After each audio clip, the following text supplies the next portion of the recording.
This video is made possible by our patrons. Hi guys, we've got another live show battle report today with Nighthaunt and Ogor Mawtribes. We're joined with Marc, John, Fabian, Luke and Dennis today for this bat rap. So why don't you guys say hello? Hello there. What's happening? As you can see, we've all set up before the game just to make it a little bit easier, and we'll go over the list quick. So list 1, which is Nighthaunt. If you guys, boo. That's what we got here. We've got totally impartial. A Dreadblade Harrow. You see, I don't know Nighthaunt that well, but I think that's the horse dude over here. Would you guys like to take over this? Because I don't know what's going on with this. I can tell you what the army as a whole does. As opposed to each of the heroes, they're kind of just there and annoying. So what Luke is going to be doing with this army is this army is just primed for irritation. It's for taking objectives, it's for clogging stuff up and just annoying your opponent to death. So that's what I think we're going to be seeing here. So we're always playing an objective-based game. So we're looking to get more models than your opponent on a particular objective. Yeah. So scenario. Yes. So that's what we're going to see Luke doing. We're going to see him tagging stuff right on the corner where you don't want him to, with those massive, great big hordes. In the meantime, you're going to see lots of these MSU. When I say MSU, I mean multiple small units of chain ghasts. Now, I know I've played against this before, and I think, Fabian, you've played against this before? Is that right? Oh, this list is so annoying. It's I want to tear my hair out. Like, it's... Alright, so I've played against this list like a few times now, and literally this game could be over turn 1, or if not, then it's going to go, I'm probably going to be quite quick, actually, knowing with the Stonehorns here. But what the plan is for Luke to do is what you see on the board. He's actually got half his army off the board. I don't know if you can, Liam, if you can scroll over to where the rest of his models are. Yeah. But you'll see all these multiple units of chain ghasts off the table. So what he's planning to do is just teleport these in, 9 inches away. They've all got a shooting attack, which is really annoying. Why have they got that? They're ghosts. Let's be honest. Fair question. Yeah. And then they all do this mad attack where there's number of models next to them. They get that many attacks. So it's it's either going to be over really quickly just from the shooting, or I think the ogres are going to blow through them. So yeah, that is a real possibility with things like the Stonehorn. Because when I said you can tag stuff on the edge, that usually I was looking at the Iron Guts unit when I said that. So if you were to, let's say, charge the very corner of that unit with the Chain Rasp Horde, yep, you would only realistically get like 3 Iron Guts maybe in combat there, which won't do an awful lot. However, you'd get, if you can't really do that to a Stonehorn, because you get 100% of the Stonehorn still attacking you. So hopefully Dennis can use that to his advantage. It just depends, right? I don't know if Dennis has played against anything like this before. He's probably thinking, I just run forward and kill everything. But this list is something irritating. It takes irritating to a new level. And I say, I can tell there's real venom in my voice as I played this before. I feel like there's a lot of past trauma by this list. A lot of for the record, I did beat this list. But I did so I was playing Skaven, and I did summon a Vermin Lord turn 1. Oh, so now you get lucky. It was a famous game out of nowhere. Wow. Yeah, and is this where the famous Marc laugh comes from? Is it? Yes, that is where the Marc laugh comes from. Yeah, I laughed when that happened, and Luke thought that was poor form. I thought it was hilarious, but that's just me. Moving on to the ogre list, then let's go through these beasties, these massive Stonehorns. Much better list. Love this one already. Yeah, I love it. I'm excited. To see go ogres. So we got its leader one of them being the Icebrow Hunter. So this unit, I'm pretty sure, is in reserves. Is it in AOS or is it off the table? So he's got a unit of 10 Frost Sabers and an Icebrow Hunter. And what do these fellas do? They just come in an Alpha Strike or something? Yeah. So in the same way that we've got all these chain ghasts on the side there, which are going to come up 9 inches away from the enemy and just annoy them, these guys are going to do exactly the same thing. So,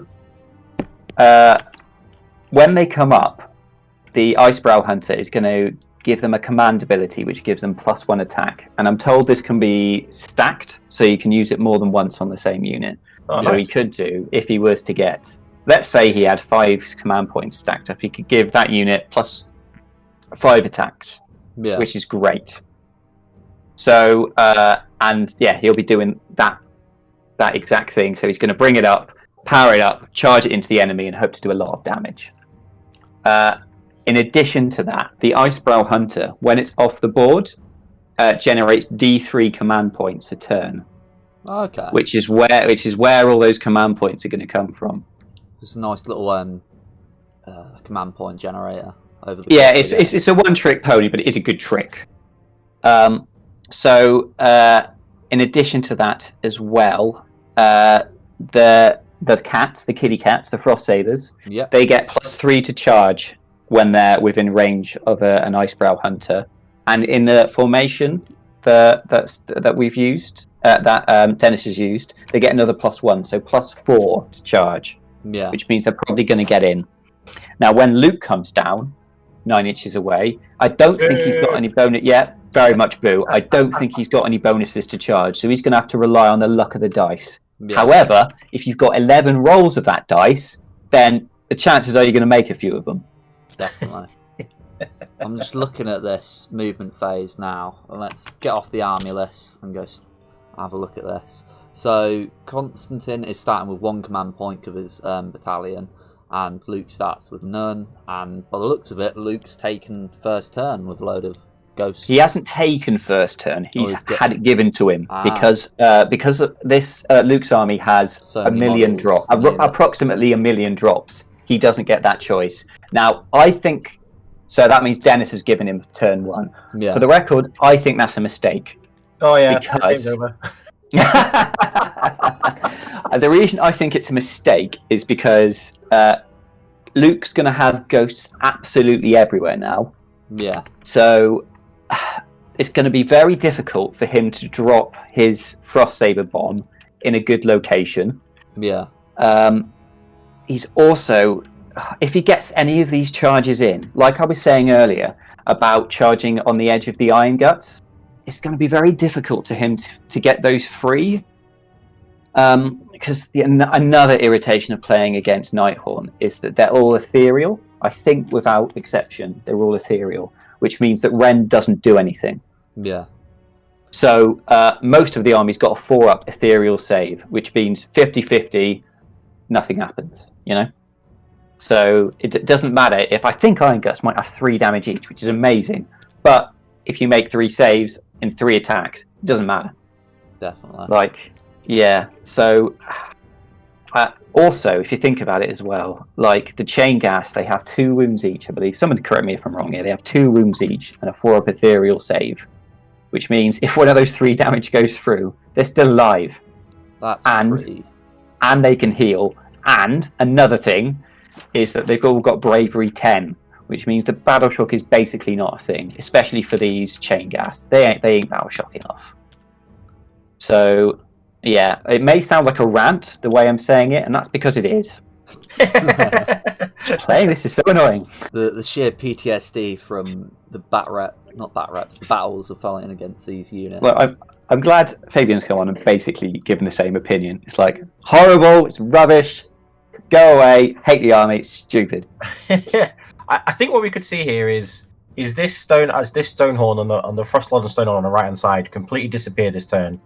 Just by You think it'll disappear? Yeah, I mean each one of those chain gusts has got D3 attacks, 4+ to hit, and 3s to wound, and it's -2, which is massive as well. Yeah, that is massive. Yeah. Yeah, to their armor. So I think what's probably going to happen is if he does bring everything down this turn, he's got how many's off the board here? 1, 2, 3, 4, 5, 6, 7, 8, 9. So what's that? 18 D3 shots. All shooting at this Frostlord. It potentially might take it down. And if that's the case, I mean, that's a massive blow to the ogres, right? Oh yeah, big time. I fully expected this. Well, the reason why Mark said it's a mistake to go first turn is because basically what happens is all these chain rasps that are off the board are all going to drop down 9 away, and they're all going to do that shooting attack, which is all at -2 rend. So what you want to do really against armies like this, similar to KO, is you want to go first. You want to push out, and what that means is you want to cover as much of the board as you can, and try and control where these sort of deep striking units come down, if you see what I mean. Yeah. In Dennis's defense, he doesn't have a lot of board coverage with his army. Yes. When I say board coverage, I mean he's like, imagine there's like a 9-inch like bubble around every model on the board. Like in that 9-inch bubble, Luke can't teleport into. So if you can fill that board with as much of the 9-inch bubble as you possibly can, that's places Luke can't get to very easily. But with a low model army like this, there's going to be less bubbles around the place. However, in Luke's army, think about if he were to, let's say, take that purple unit of chain rasps, and then just string them out. That can cover a huge area on the board and make it very, very difficult for this cat bomb, let's call it a cat bomb, frost saber bomb, this cat bomb to get set up properly. So it's like a common tactic to use against armies that are going to deep strike, is to just cover the board as much as you can. And that's why I think he should have gone first, to reduce that amount of space where Luke can do it. Because I think we're going to see a bunch of these little ghosts appear. Oh, actually, we're starting to see them come down now. They're all sort of piling up on this left hand, depending on where you're looking at, this right hand side of the board here. We're starting to see them all starting to appear, all behind the big yellow unit. So I think you're right, Fabian. I think they're going to be gunning for this Frostlord and the Stonehorn here. Oh yeah, 1000%. Right. You want to divide the way that the ogre player is set up. You want to divide and conquer, really. So you want to be able to take out this Frostlord on the right hand side. The Frost Sabers aren't really going to do much to Luke's castle, and the ogres on the left hand side really aren't fast enough to get to the right hand side. Yeah. So I think that's what's going to happen. Into what I was talking about earlier on, how to combat this, I would have done something a little bit controversial and probably would have started my 10 Frost Sabers on the battlefield. Interesting. No, Fabian. You've gone mad. Hear me out. The reason why is because you can make quite a good castle with those 10 Frost Sabers. Hold on a second. I think we're going into the shooting now, which could be quite important. 12 D3 shots. Oh no! I think your prediction's coming true, by the way, Fabian. I think he's totally going for this. That's not looking. It's a hit roll. That's pretty average. Oh, he gets to reroll ones as well because the Spirit Torment's near there as well, right? So 11 hits. Quite a lot of wounds. So these are going to be 5 ups. Oh, okay. That's 5 that have gone through, and they get a DPR save, which is like an additional save on top of the normal armor save.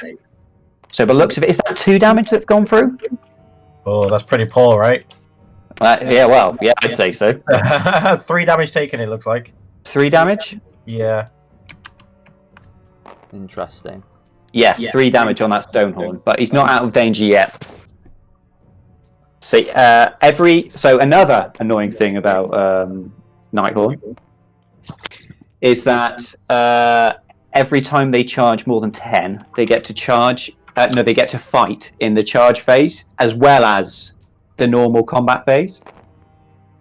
So he's not out of the woods yet because he could charge a bunch of these in and do some damage. Having said that, though, they are charging into a Stonehorn, which maybe is not a good idea. From what I remember, Stonehorns being quite tanky now with the 5 of Ignore, and then they always have been. It's just terrifying. Like I charged the Maw Crusher into one once, and I just bounced off. I was like, "What's going on here? I'm bigger. How has this happened?" Neither of those things should bounce off anything, to be fair. Oh, we've got a. I've got a feeling Dennis forgot to put the Maw Pot down. and I think Luke is being uncharacteristically gentlemanlike and letting him do it. That is very uncharacteristically Luke. I know. If this was a tournament setting, I think Luke would not only say he can't have the model on the board, he would probably expect the model to be taken off the premises. So, escorted off. Luke just sees it will be those models escorted himself. off and disposed of. He just throws it in the bin. I can't even remember the Moorpot. I think it like. I I do love the ogre rules. They're very, very themey. I think at them it can either the Moorpot I think can either be like empty or full. think and it empties and you heal units within a certain. And you can just sort of heal. But basically, all the ogres go in and have a meal. Luke stolen the ogre's CP. Wait, what? So he's got Kurdos, the Craving King, and one of his abilities is to roll a dice on your opponent's turn. Yeah. And if you hit that number, I'll just double check. I'm pretty sure it's I think is it a 5-up? Then you can steal your opponent's when they generate for the turn a command point, which Luke's done. Yeah, on a 5+. Oh lordy. So that's pretty annoying for Dennis because the cat bomb. I feel we need a better name for this. The cat bomb is going to eat up all his CP at once, basically. Maybe the Thundercats. I don't know. Thundercats, yeah, that kind of works. Yeah, Lionel bomb. Yeah, I like it. So that he needs as many CP as he can, basically. So even stealing 1 CP is pretty annoying. So yes. Now, what did you think? Now, first of all, I would like to congratulate Luke because I was giving him a lot of crap at the start for having an army which is going to take absolutely forever. And fair play to him, that didn't take forever. That was I'm pretty. I don't want to say impressed because it's Luke, but pretty pleased. I could only imagine the conversation that's going on right now in that chat.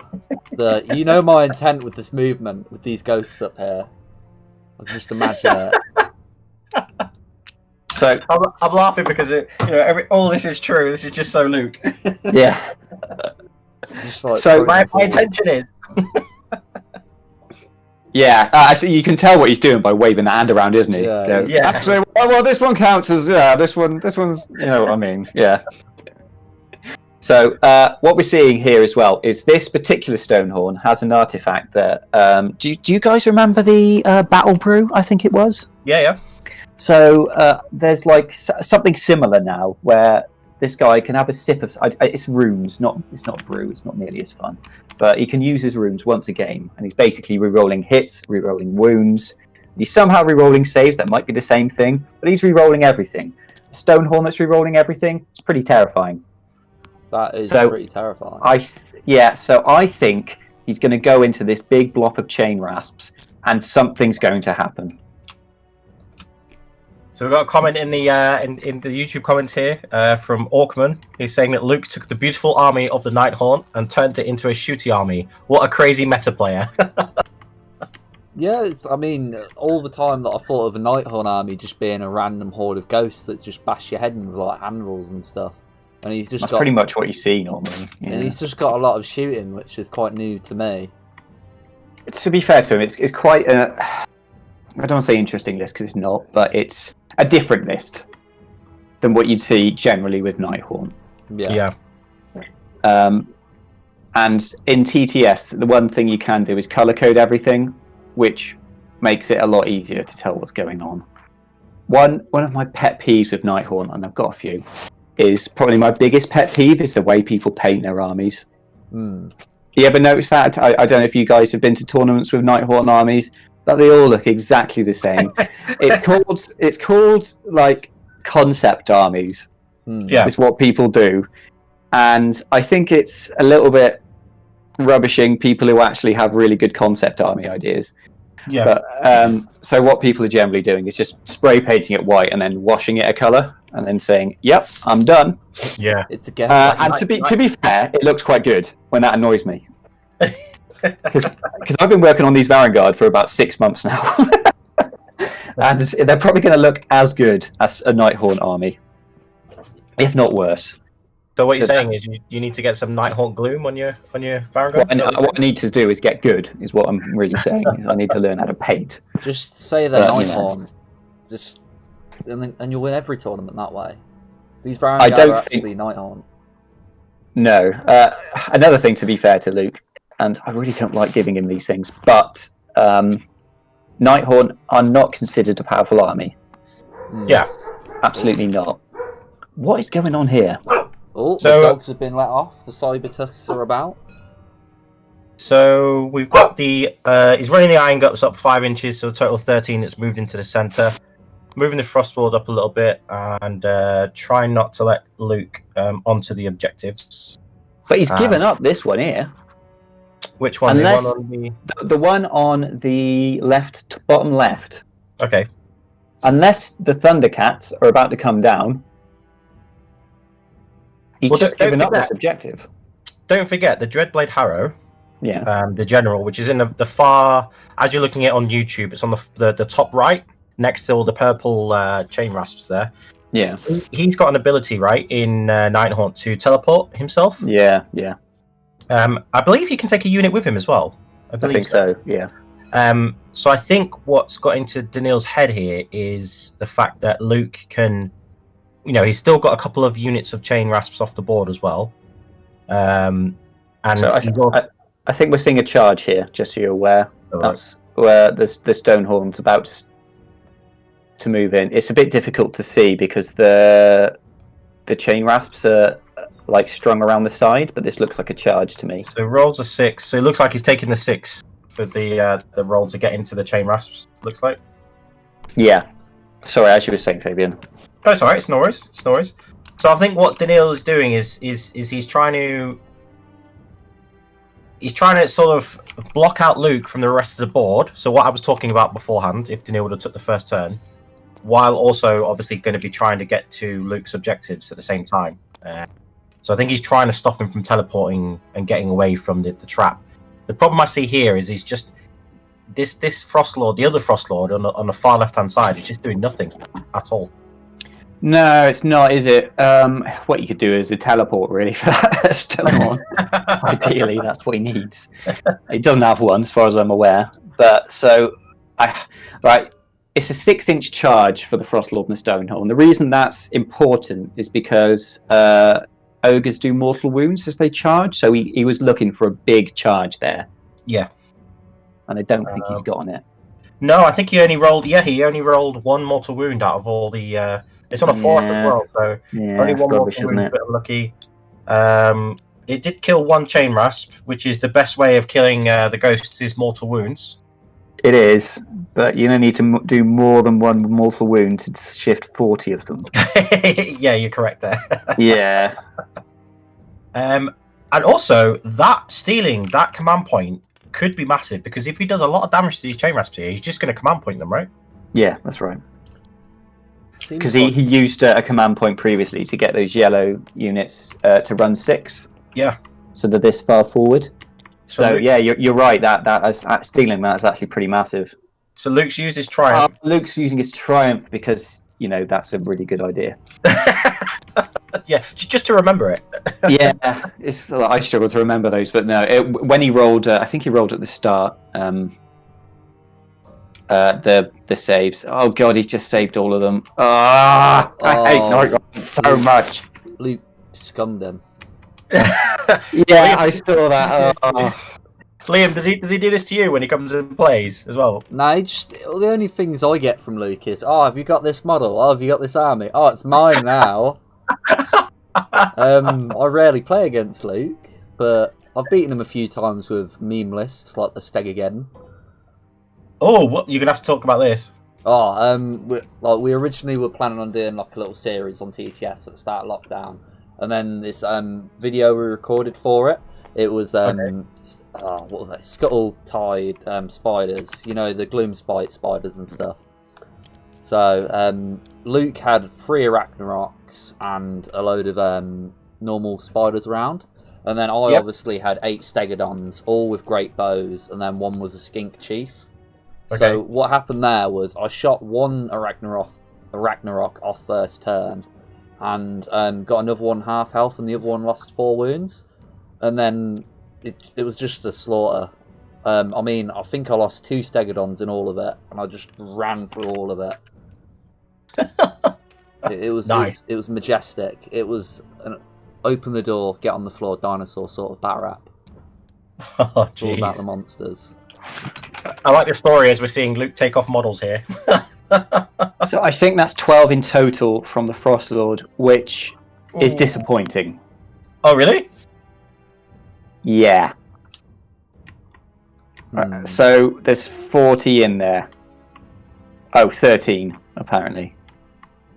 Which he's got, as we mentioned earlier, that Inspiring Presence was about to be very useful. Yeah. But does he even need to use it from 13? Oh, I suppose so. Like, Yeah. Yeah, 13 wounds in total. That's not going to be good enough. This is what I thought might happen. Because I kind of feel you need like a horde shredding spell some other time to get rid of the chain rasps. Because they are so annoying. So we've kind of seen that play out. Only 13 of these 40 dead. That's not enough. He's just he can keep that Stonehorn in combat for another 2 rounds of combat at least. yeah. And he quite won't have easily. the rerolls anymore. Of course, Luke used reroll saves there, which he only gets once per game, which seemed to save quite a lot, quite a triggering amount. I think is the technical term for how many saves he rolled there. So So can he get any of those back at all? he can. I believe he can get 2d3 back. Oh, jeez. I know. Typically, and you see, here you see Luke moving 3 inches across using TTS's great physics there. So goodness knows where those ghosts in the middle have gone. I think they've gone into the Shadow Realm, 100%. Luke, could you update the scoreboard? Not Luke, sorry, Liam. Yep, what's the scores now? How many points has everybody got? So Luke has 4. Luke scores 4 in the first turn. Yep. Let's save that. We're just waiting to see what Daniil's going to score in a second. So he's not going to score this one in the bottom left. He's abandoned it. Oh, he has, hasn't he? Yeah. I'm surprised he hasn't moved any of these saber tusks or frost tusks over. Yeah, I don't understand this. This might be some like 300 IQ level plays going on here, but I don't understand that. The Chain Rasp Horde is fighting back against the Stonehorn. Now, I don't think they're going to cause him too much bother, but the mere fact that the Stonehorn is stuck in the middle of this Chain Rasp Horde is good enough, I imagine, for the Nighthaunt player, Luke. Well, the chain rasps did do 9 wounds, but remember those tokens? He rerolled them all and saved them all. Excellent. Oh, that's what we want to hear. So Luke is considering, right? Yeah, I don't think he needs to. I think just keep the CP. CPs are pretty useful. Now, we're seeing a lot of measurement going on now for the next turn. So if Dennis was to get the double turn, I think he might be okay, just purely because the Iron Guts are probably going to smash that unit of Chain Rasp Horde. I don't think they'll bounce quite as hard as this Frostlord did. Yeah, so I think... But if Luke gets the turn, I think Dennis is in real trouble. Purely because they're going to be ghosts everywhere. Mm.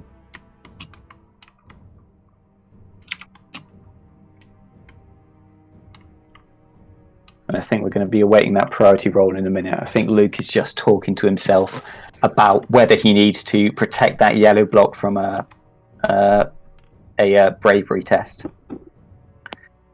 And I think he could just keep the CP at this point. They're too useful. Oh, here you go. 5 more have gone off, so I think that's the Battle Shock, which is no disaster. Because I'm pretty sure he gets D3 back as well. Yeah. And he rolled a 1 anyway because he's Luke. Honestly, Luke's jam in certain games is ridiculous. I feel like he's like got the dice gods in his debt or something. He does. I don't know what exactly he's done. But yeah, every time I've seen him go, oh, okay, well, I just need to get the double turn and go for it. Always gets that double turn. Always does. What's the saying? Better to be lucky than rubbish. Bitter and losing, yes. Yeah, that's the one, right? So Dennis has scored 4 as well. Okay, perfect. maybe he didn't need to be in there to score it. So the turn roll was coming up. On Dennis's side, here we go. So, Liam, do you want to zoom into the priority here? Yep. Who have we got? So the ogres are on the red dice. It looks like. Yeah. I'm just so Luke is blue and Dennis is red. So come on, red dice. Yeah.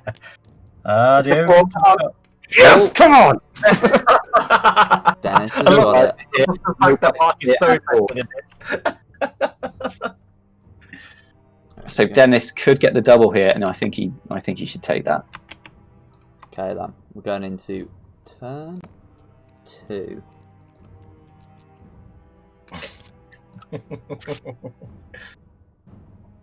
So Yeah, so he still does control that one on the bottom left. So Luke has stolen the CP again. For God's sake! He's stolen the CP again.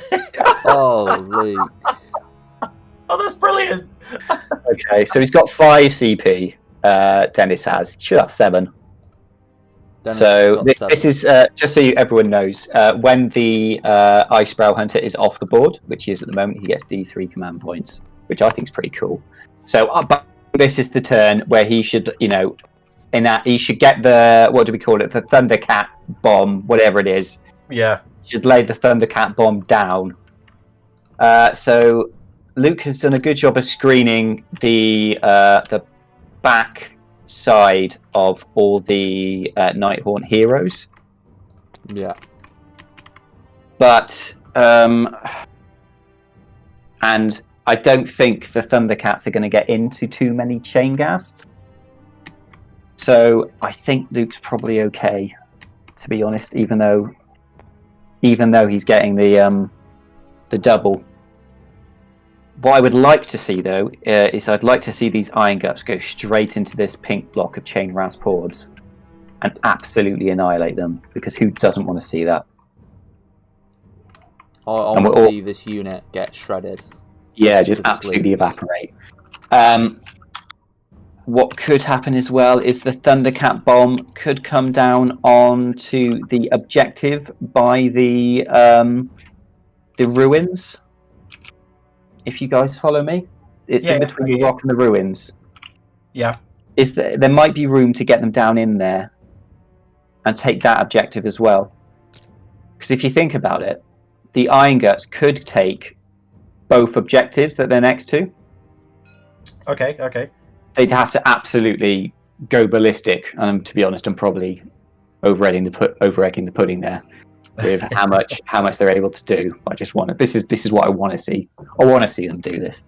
So I want to see them absolutely annihilate and take both objectives. But I don't think they're going to be. I don't think they've got quite enough in them. I do love Iron Guts though.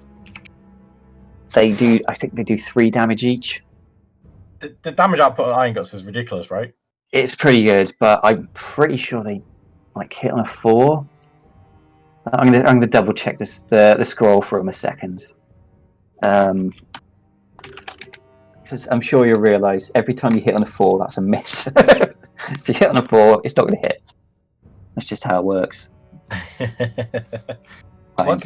So he's gone. What's he got here? -1 to wound. Big massive token. I think that's a spell buff. Although I'm not sure where that's come from. Does that come from a previous turn? And Luke's just been like, "Oh yeah, that was there all along." Yep. So okay, the Iron Guts. Yep. Pretty good actually. Have we got any? Liam, could you find the range that they've got to charge to get into the chain rasps? How far away are they? They get +1 to charge in this as well. You got +1 to charge. Let's have a look at this then. So it's, I would say, so they've got to be at their closest point. I think it's a 7. So that means he's got to roll a 6. I don't think he's going to get any re-rolls. Yeah, 7 for sure. Yeah. Yeah. 7 inches. That is average. The only problem is he doesn't have a hero near it, right? To be able to reroll that, right? Nope, he's going to be at the mercy of the dice gods. Where's this Frostlord gone? It's just like a go-kart. I don't know what like this one's doing over here. it looks It's like I think he's I think it's retreating. guarding this one.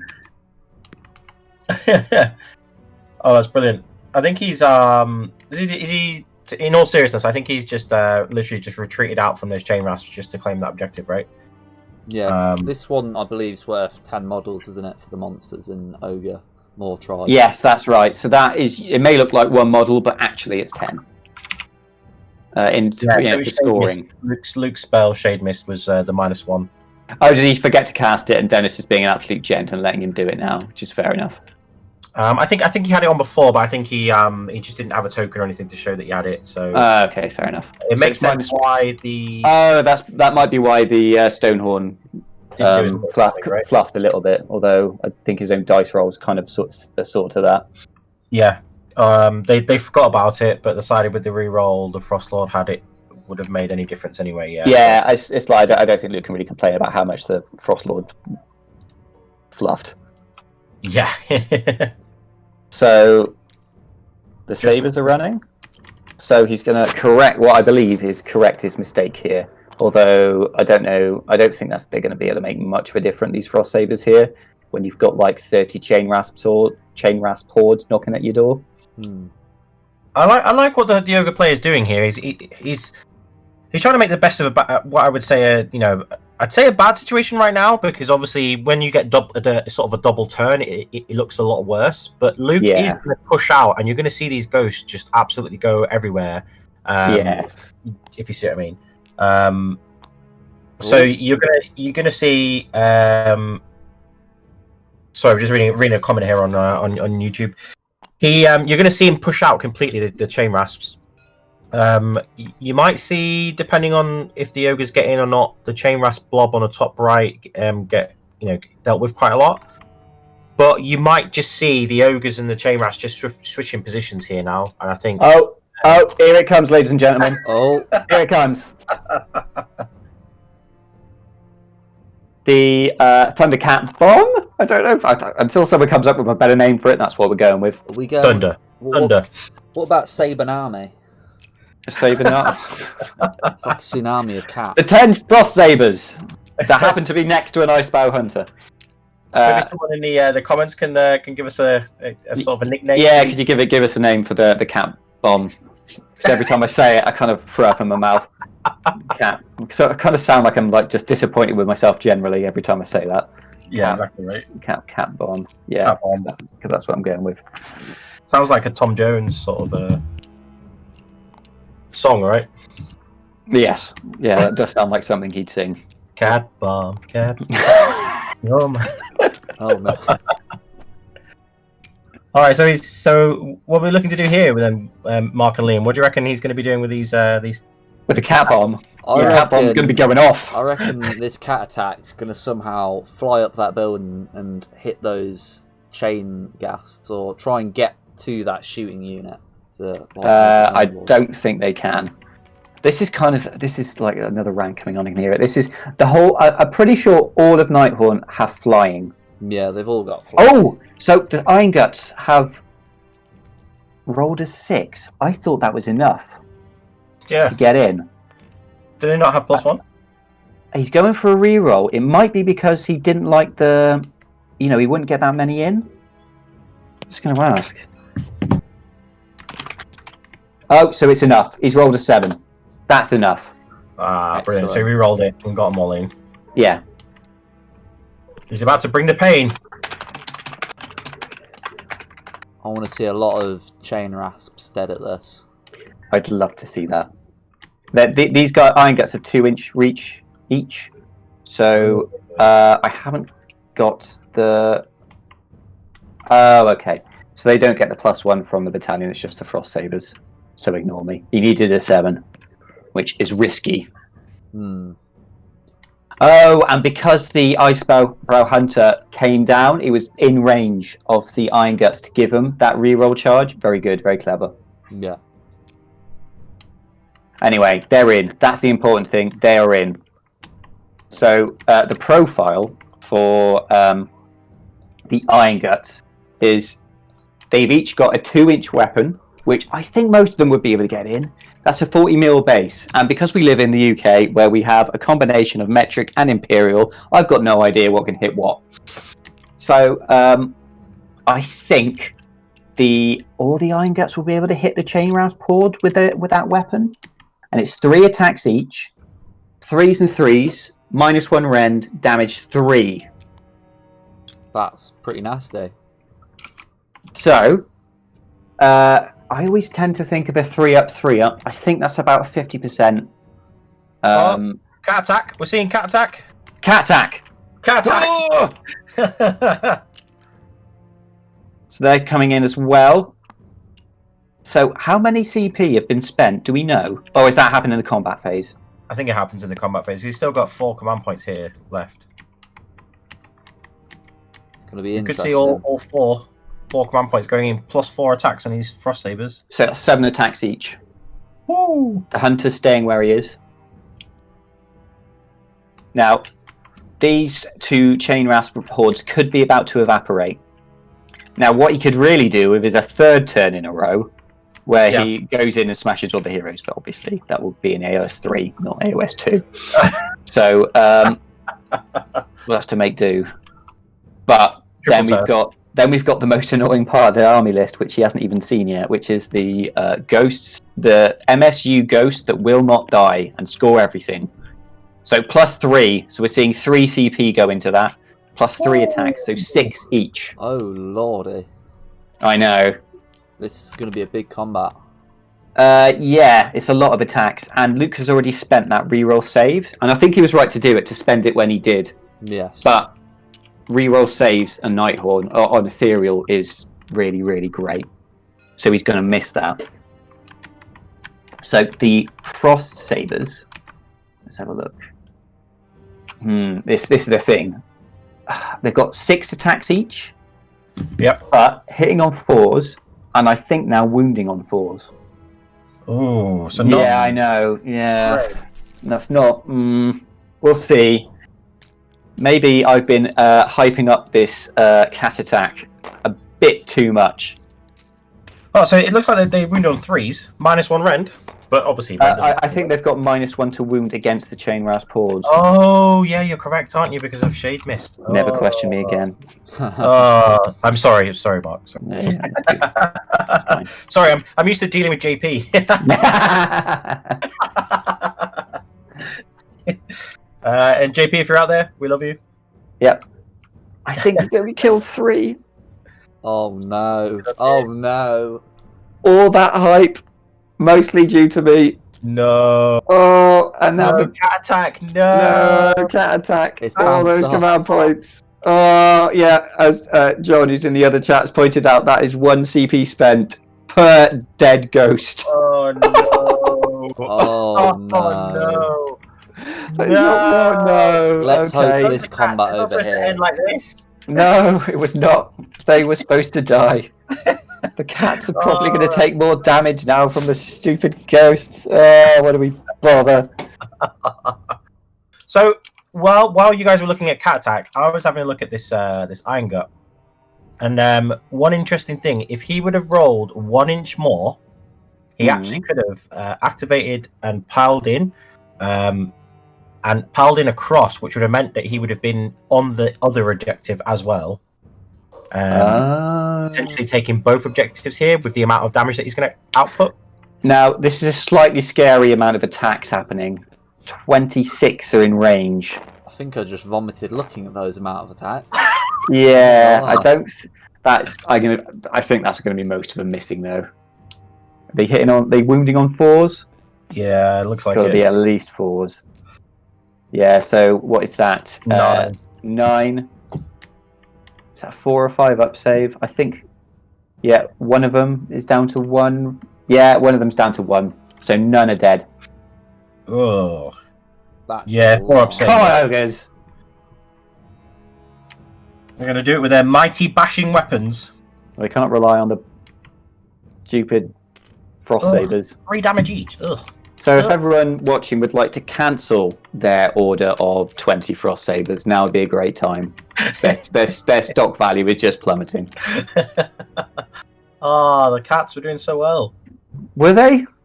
Yeah, They were just running around, just being there. See? Yeah, I mean, that's what Thundercats do. Right? Noblars can do that.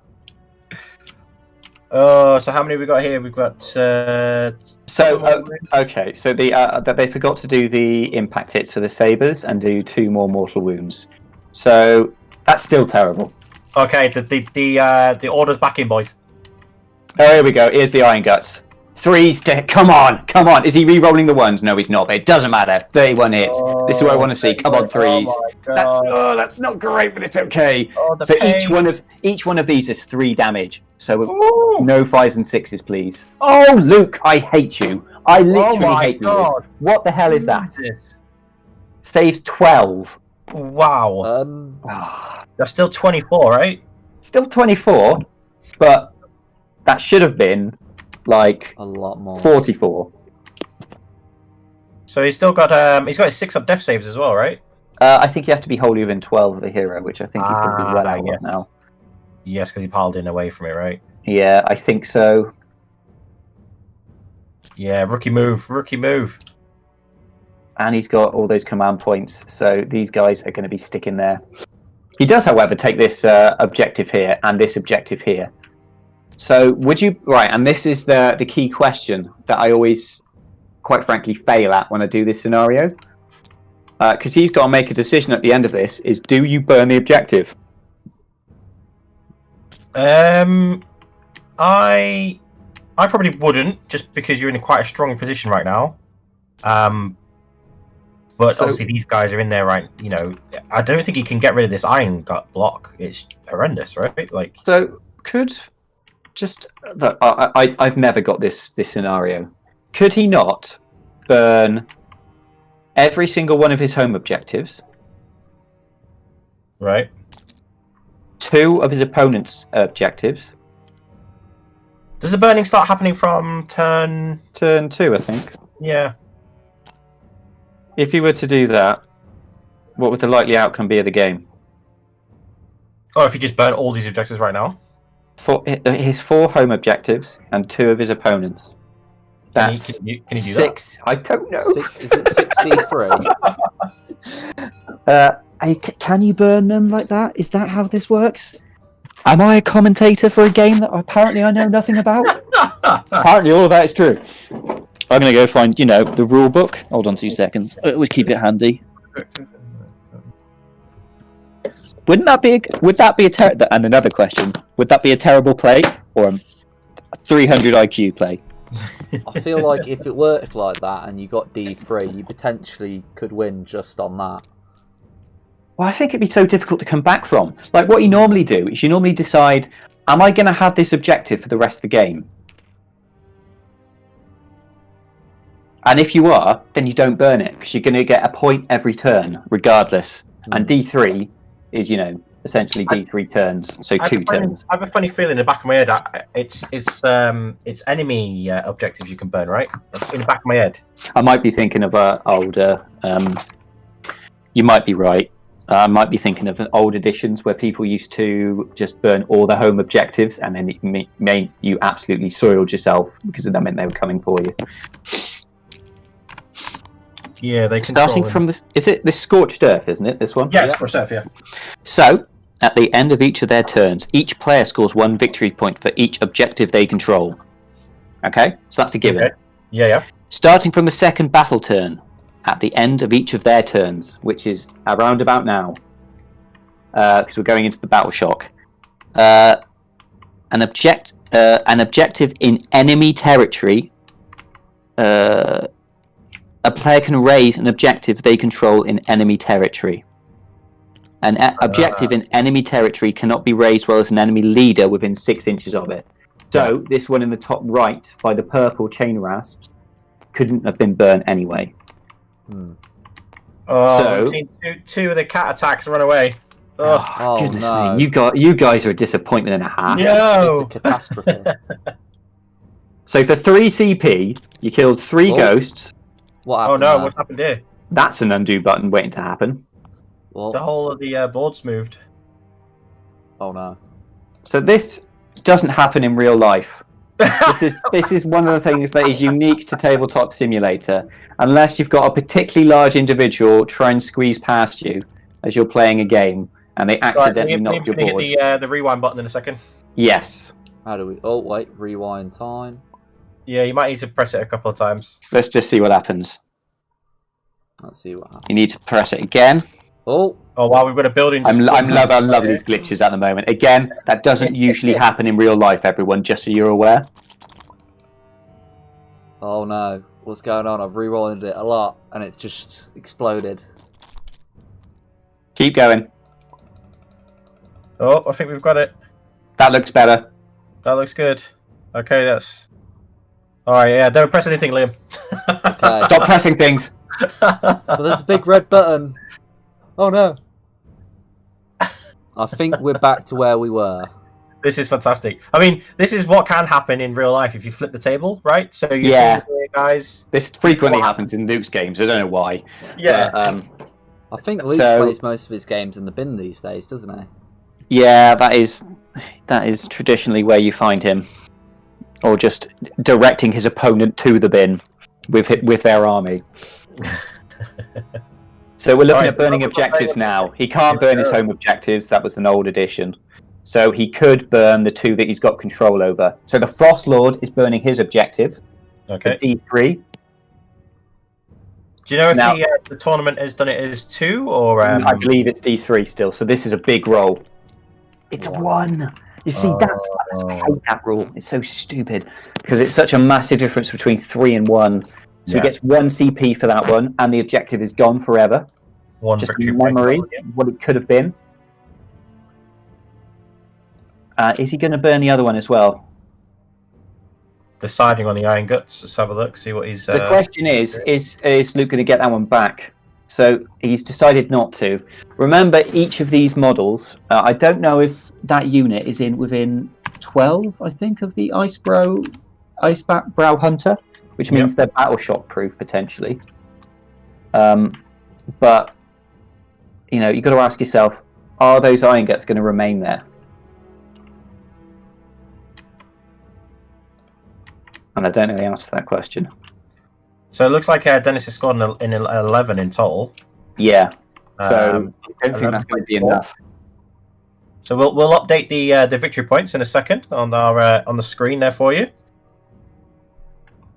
So the ogres have got an 11. So the good guys, just wandering about in their pastures, been attacked by spooky ghosts, are on 11, and the ghosty boys, the Ghostbusters, are on 4. Yes. Oh, that's not enough. Luke's going to take advantage of this. Like you can see where he's measuring here. The Frost Sabers. Yeah. He needs. What he's probably going to try and do there is put 4 models down. So he just captures that one with deep striking units. Oh wow. I think he's safe on the other one, but the problem he's got is he's going to have these chain rapports are just going to retreat onto these objectives here and just take them. Yeah. Probably burn them. Hmm. And there is not a thing that Dennis can do apart from go back in time and, you know, roll better for the Frost Sabers. I think that's at the moment his only option. His only viable option is time travel. And these chain rapports are going to run away as well, because I wouldn't recommend staying another turn in combat. They were very lucky there. Very lucky. He's missed off. So he's got -1 to wound again. I hate this army. The problem I see with this now is that Luke's staring at a Frost Lord that's looking like he wants to go into all of his characters. It does look that way, doesn't it? So I'm he wants hoping. to tie up this Frost Lord as much as he can. But tying up a Frost Lord is pretty difficult. So he's got those 10... So now he doesn't have to worry about the deep striking Thundercats. Although, to be fair, he never had to worry about that, as it turns out, because they didn't do anything. Yeah, this is very true. Apart from eat up 3 CP. Flying Pegasus undead dude. Yeah.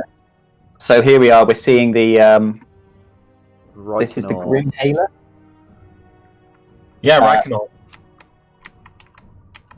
So he's got this on his own basically, because you can see there's one chain rasp that's already snuck onto this objective. So he just needs another load of like one more unit of chain gas to follow him there, or another hero, and he's got that objective and can burn it. Although at this point, I don't think he should burn it, because unlike the teleporting shenanigans that the Nighthaunt has available to him, the Ogre player doesn't have those options. So I think once Luke takes these objectives in the corner, I think they're more or less his for the game, which is when you don't want to burn it. Yeah, I get you.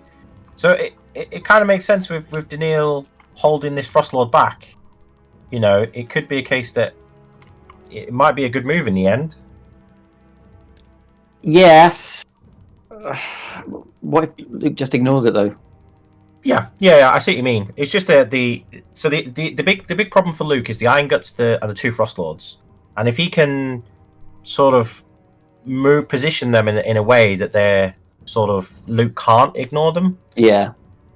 He you know. So for instance, if he moves them all up together, all at Luke's army, Luke just teleports where those Frostlords were, right, and then they've got to turn back and go back again.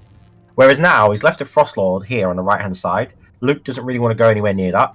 He's now got a big block of Iron Guts, which are probably going to take both of these objectives. Yeah, that is a good point actually. And then he's got the Frostlord on the left-hand side to then, you know, threaten these other objectives. So looking at it, you know, potentially, depending on what happens with this big fight that's about to happen in a second, you know, the Ogre player is looking pretty good. What do you think? Yeah.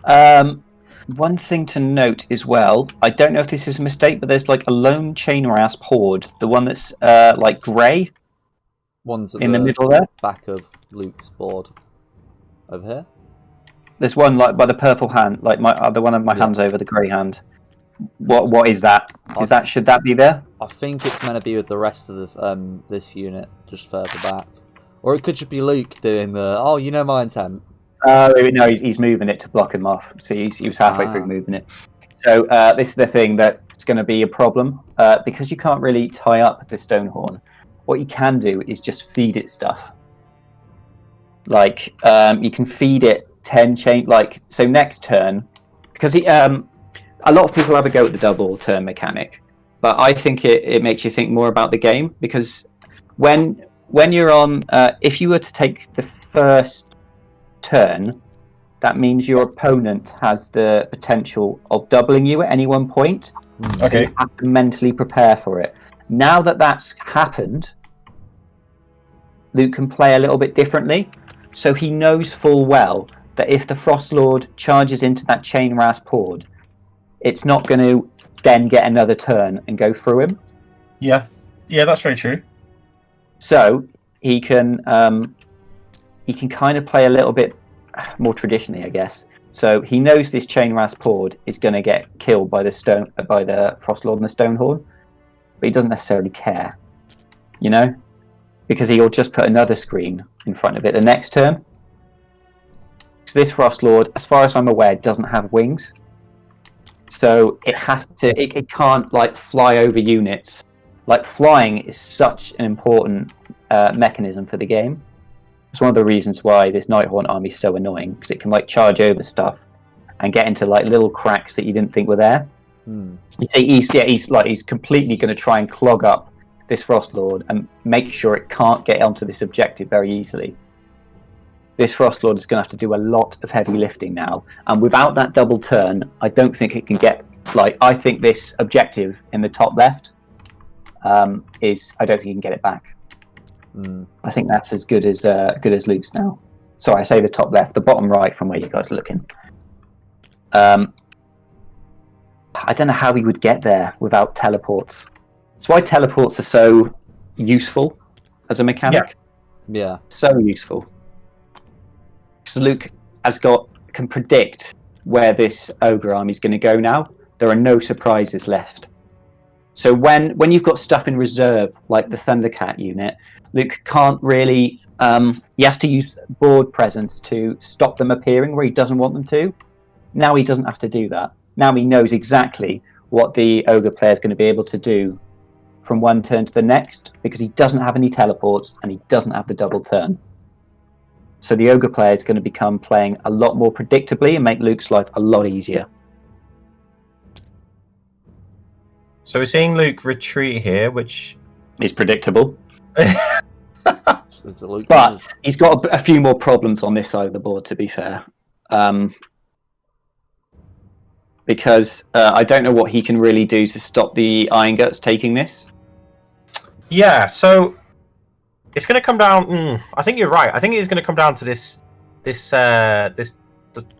opposite objective. So if you see the Frostlord on your bottom right, and you know where Dennis's Frostlord is on his right hand side, and then Luke's home objective, it's going to come down to those two objectives, because I think Luke's going to probably burn these other two objectives down the bottom. I don't know. Remember, you can't burn your home objectives. Remember, it's only your opponents. Yeah. So I don't know what. So you're saying that he's going to hold on to those two objectives and not burn them? The one that he's claiming now, they were the yellow chain rasps. Oh, sorry, I'm looking at the wrong ones. Sorry. That's all right. The yellow ones. I think so. Looking at where we are, the top right one. I think the second he gets that, he's got it for the game. Okay. So don't burn that one. Next one along. Oh, that's tough because he's got the Thundercats, which have got a lot to prove. Yep. And the Icebrow Hunter, which I don't know enough about, to be honest, to know whether it can solo all those chain rasps. I would say that one's up for debate, whether it's going to be Luke's or not for the entire game. So that one's a toss-up. And one thing we're forgetting about as well is that Luke still has teleports available to him. So let's say the objective on the one in the top left with the Frostlord. Yep. As soon as he moves off that objective, Luke's got it. He's also got 3 more units of chain gas ready to be deployed. Okay, yeah, I totally missed that. Yeah, it means that, like, remember what I was saying about Luke being able to predict exactly what the ogre player is going to be able to do now. It's completely the other way around for the ogre player. He doesn't know what the Nighthaunt player can do. Like, he's basically, Luke's waiting for him to move stuff off objectives, which he's going to have to do, and then Luke can just drop in and take them. So the thing about this is what's Luke getting here? 1, 2, 3, 4 points, right? So it's 11-4, right? Now, if Luke doesn't get the extra turn, the ogre player is then going to get, those 2 objectives, because he's going to go into those purple chain rasps, no problems, and he's going to do home objectives as well. Oh, here we go. Here we see what I was talking about. So because I don't think these Frost Sabers are positioned well enough, I think he can just take them. Okay. That's a mistake. That's a mistake that's going to cost him. That's a feel-bad mistake as well, because I've done that before. The way I always think about it is if you've got a unit touching like the red rim, yep, then you're usually safe. But he's nowhere near that. So you can see on the one next to it, the Frost Sabers are touching the red rim, so he's safe.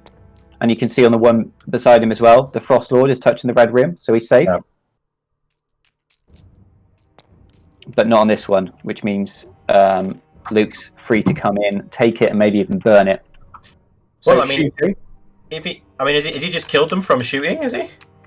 Oh yeah, that could have been what just happened.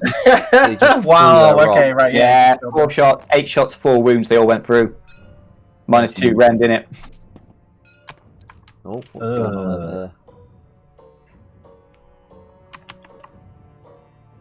Yeah. So I mean, Luke could burn this one here, right? And then I think maybe he shouldn't burn the one with the Grimhaler on it. That he should keep that one. Oh god, here comes some more shots. This is into the Frostlord and the Stonehorn.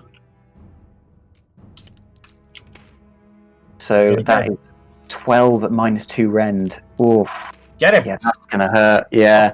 So 9 have gone through now for the DPR save. Yeah, that stings. That's 6 damage onto the Frostlord and the Stonehorn. So it's got 5 left. Oh. Is he tempted to charge in? I mean, Probably not. I don't know. Anything you charge into the Stonehorn's got a pretty good chance to just hit it back. Yeah, Kill it. Kurdos charge. Yeah, here we go. Oh. If he rolls big with Kurdos, right, he gets to fight it immediately. Yeah, but don't bank on that happening. He's going. It looks like he's going for a re-roll.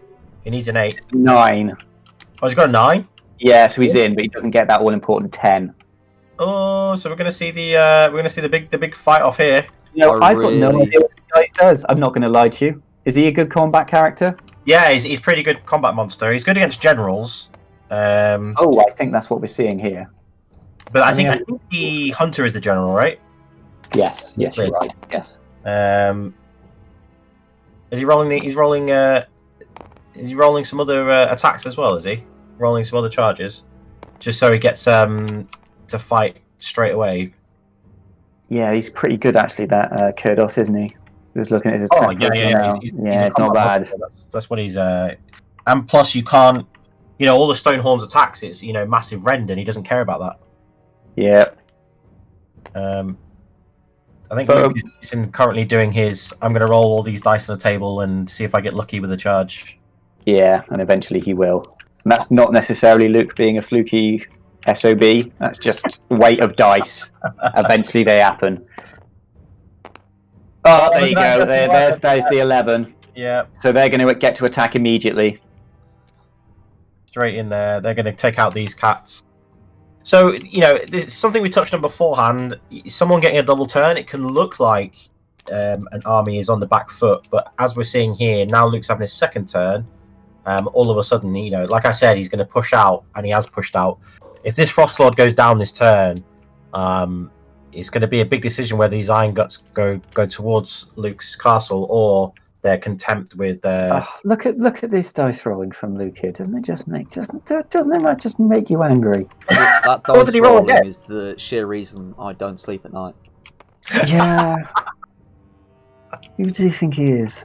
I feel like we should take his hammers.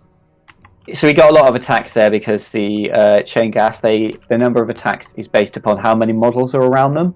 So it means they're actually really good, as well as being pretty good shooters. They're pretty decent in combat against anything that isn't a lone character. So how many has he killed here? I think. Oh, it looks like 3. No. Well, 3 are turning over. I don't know if that's due to embarrassment or whether they're dead. Oh, geez. Killed 3. Because of the rend. We're seeing lots of Frost Saber orders being cancelled all over the land. Yes, absolutely. Stocks in Frost Sabers have taken a tumble today. As it turns out, they're terrible. Oh no, he's doing his fly over the top thing. This is to be fair, this is why flying is so good. Yeah. Like this Frostlord and the Stonehorn needs to be able to fly really, so he can get on that objective, but he's stuck, which means he's got to get through all this stuff to even have a chance of getting through, and he's not going to basically. Meanwhile, Luke is gradually spreading all his ghosts over the board. Yeah, this is very true. I think I would burn the objective near the other Frostlord, right? For sure. Yeah, I'd burn this one. Yeah, because he's going to go in, right? The Frostlord's just going to go in, yeah. Yeah, I think there's one still off the board that, Raikkonen charge double 1. Oh, the cats are alive! Oh! Oh no! Double 1 Raikkonen. Okay, so Kurdos is going first. Where's he attacking? Oh, he's gonna. Oh, come on! Any buffs to it that I can see? It's 5 attacks. These are all D3 damage each. 2 rend. That's a killer. 3s and 3s. 2 hits. Rerolling 1s. Oh wait, no, it's in. Yeah, so 3 hits. 3 hits for the first attack. Oh, 2. Oh, it's only 1. Only 1 hit, everyone. So remember, we're very impartial here, but we definitely don't want these to go through. So that looks like it's 2 damage to the Frostlord, and he's saving both of the DPR. Oh, he's wow. loving it. So that has fluffed. He's got some more attacks coming up, but unless he rolls all 6s, which he bloody does because he's Luke. No. Oh. So is that 4 mortal wounds? From the little ghost. Or was that the reroll? I think that was... So I think it's just going to be the mortal wounds that go through. Frightful touch, isn't it? Yeah. Okay, so he's got 2 left. Oh, so wow. He hasn't got left from this world. Down to 2. Yeah, 4 damage to nil takes 4. If if a couple of those had gone through from Kurdos as well, he would have been dead, right? Yeah, so this is going to be... Luke's going to do something really triggering in a minute. I can just see it happening. So Luke is going to want to try and keep this Stonehorn in combat. Okay. So if you look at the chain gassed, the grey one, yep, they're going to keep him in combat, even though they can't really be touched at the moment. So they're going to retreat again. I know he's not going to want to retreat. He's just going to want to smash and bash his way through. Unless he's outside 3 at the moment. I don't know if anyone can measure that on the sneak. The problem is we kind of give the game away a little bit as we measure stuff, so we've got to be careful. To be fair, with him piling in with these chain, with these into the cats, I think he would still be within 3 anyway, right? Yeah, probably. What's this? The spear. So the Frost Lord's going back now. Is this the Frost Lord? Yeah, this is the Frost Lord going back. Does 1 damage. Luke's just saving everything.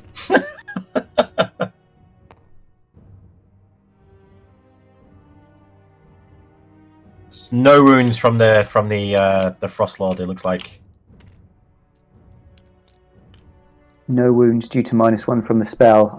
So this guy's got -1 to wound on him, which is really handy. There you go, guys. You can see that better.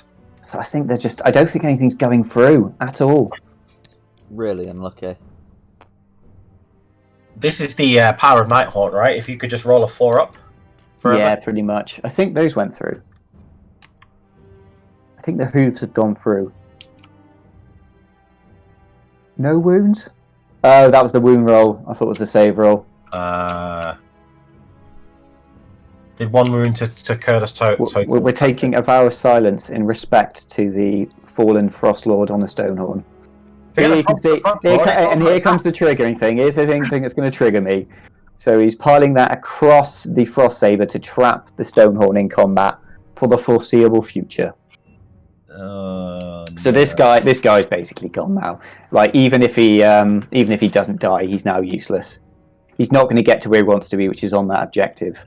So Luke has got that objective. I would say for the rest of the game. He's going to get this objective down here for the rest of the game.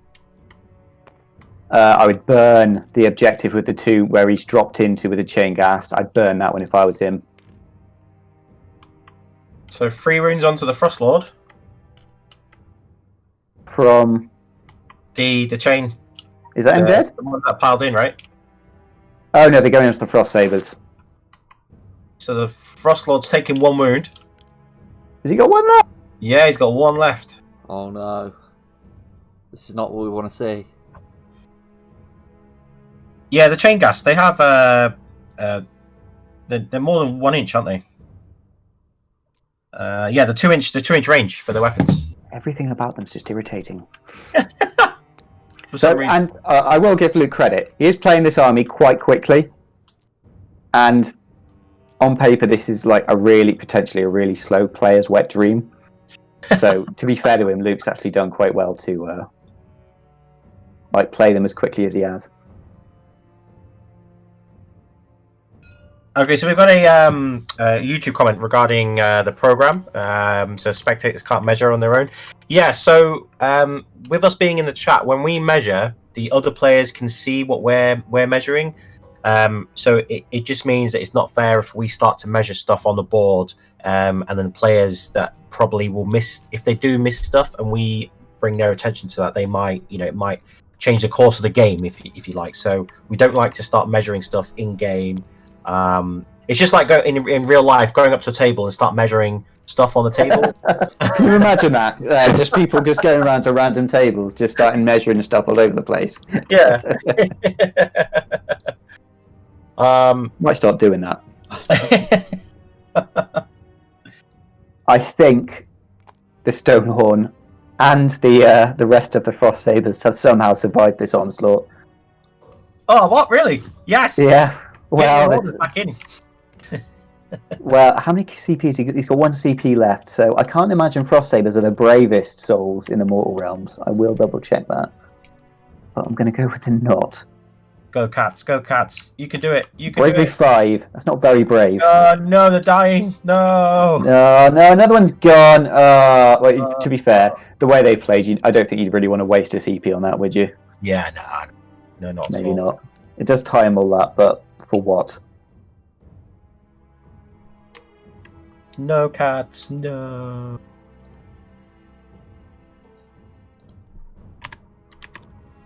Yeah, so They passed the battle shock as well. We were basically willing them to die at that point due to disappointment. oh, Luke's bringing on more guys back from the Spirit Bomb. Yeah, he gets to do it in the battle shock phase. 1 unit gets D3 back, and it's just enough to be annoying.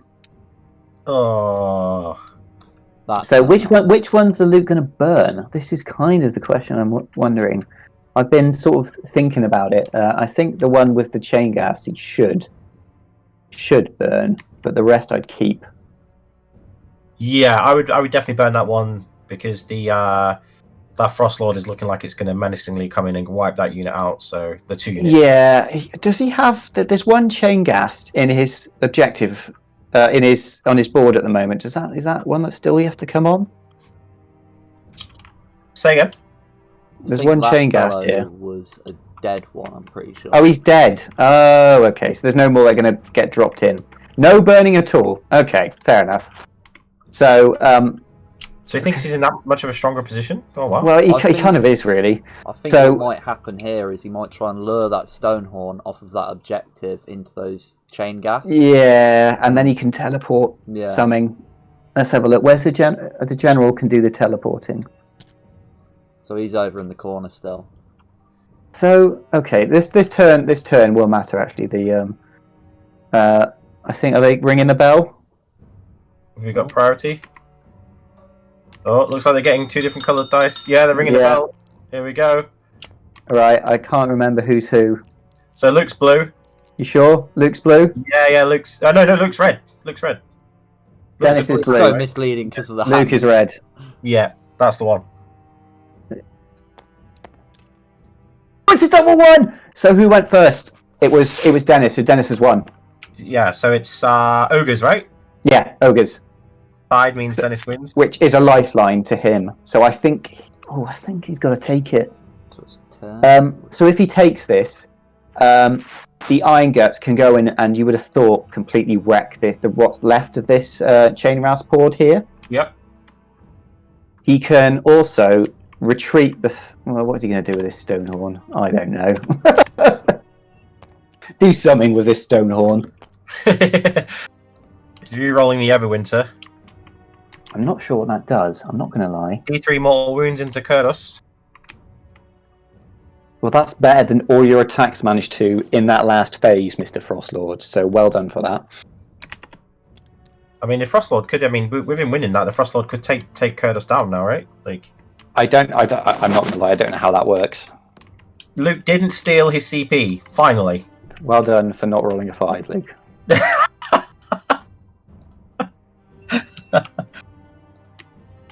Yeah, so he's as the Icebrows on the board, he doesn't get D3 command points a turn extra, which is quite lovely. He only gets 1 to not pile into Thundercats, which then do nothing. Yeah. We've all learned a lesson here today, everyone. So how do we, Liam and Mark? How do we see this turn panning out? It's a tough So I think we're going to see these Iron Guts go into these Chain Rouse boards. So I believe the way this army list works, it's the general that can teleport stuff. Yep. So the general is in the corner with those chain rasps. Okay. I don't know whether he can teleport himself. Yeah, he can. Yeah. He can. Okay. Okay. Because of that, that means that the Stonehorn, if Stonehorn leaves and tries to go after these chain gas, Yeah. the general could just teleport straight onto that objective where the Stonehorn's on and just take it. No questions asked. And that's what we're fighting on over at the moment, I think. I think Luke's got... If you divide the board into two halves at the moment, so you've got, as we're looking at it, the right-hand side, Luke's got. I think Luke's just got that now. Yeah. So, well, we're fighting... Oh, careful, buddy. He's just left this... I would keep a model on that if I were you, unless he's planning to burn it. I mean, he still owns it, right? Yes. I guess if he just wants to burn it, he can. Now, So, there's an interesting rule in the Dreadblade Harrow, right? If this model is more than 3 inches from any enemy models at the start of your movement phase, it can instead of making a normal move, it can make teleport we're talking about. yeah. Now, I don't want to measure, but is there a way that these ogres can get in so that they're within 3 Within 3 of the general. of the the Dreadblade Harrow? Do you reckon the Iron Guts can pile in such a way that they prevent the Dreadblade from teleporting? Well, this is one of those situations again where I wouldn't want to go measuring 3 inches away from the general. But it looks that way, doesn't it? It looks like they can easily do that. So can the general not teleport if they pile in essentially and get within 3? Yeah, it says Phantasmal Discorporation is if this model is more than 3 inches from any enemy models at the start of your movement phase, instead of making a normal move, you can remove it from the battlefield and then set it anywhere on the battlefield more than Yes, it can't teleport then. Yeah. Yeah. So it's gonna unless Luke gets the double turn, which he may do. So we think these Iron Guts are going to get rid of the Chain Rasp Horde, shut down that teleport. By the looks of it, we've got this Icebrow Hunter hopefully stopping this burning of the Ogre home objective over here with these chain all he's got to do, as well, remember, is get within 6 of that objective and he stops it being burnt. He might even be able to take it. Maybe not. Well, the good thing about the Frost the good Sabers. thing about the Dreadblade Harrow is that it stops that objective from being burnt. Definitely. Yeah, it does, but I wouldn't burn it if I was Dennis anyway. Because he's going to get a bunch of Iron Guts on there, which aren't going to be shifted anytime soon. So I don't think that really helps. That doesn't really help him. Oh, we're seeing a very clumsy-looking Frost Lord. Now you see here, he's got his arse just about on the objective. Yeah. That means if he fluffs the charge, or just wants to stay there, that means this objective is probably safe because that counts as 10 models on this objective here. Now, with the teleporting shut down, Luke's becoming a lot more predictable. Yeah.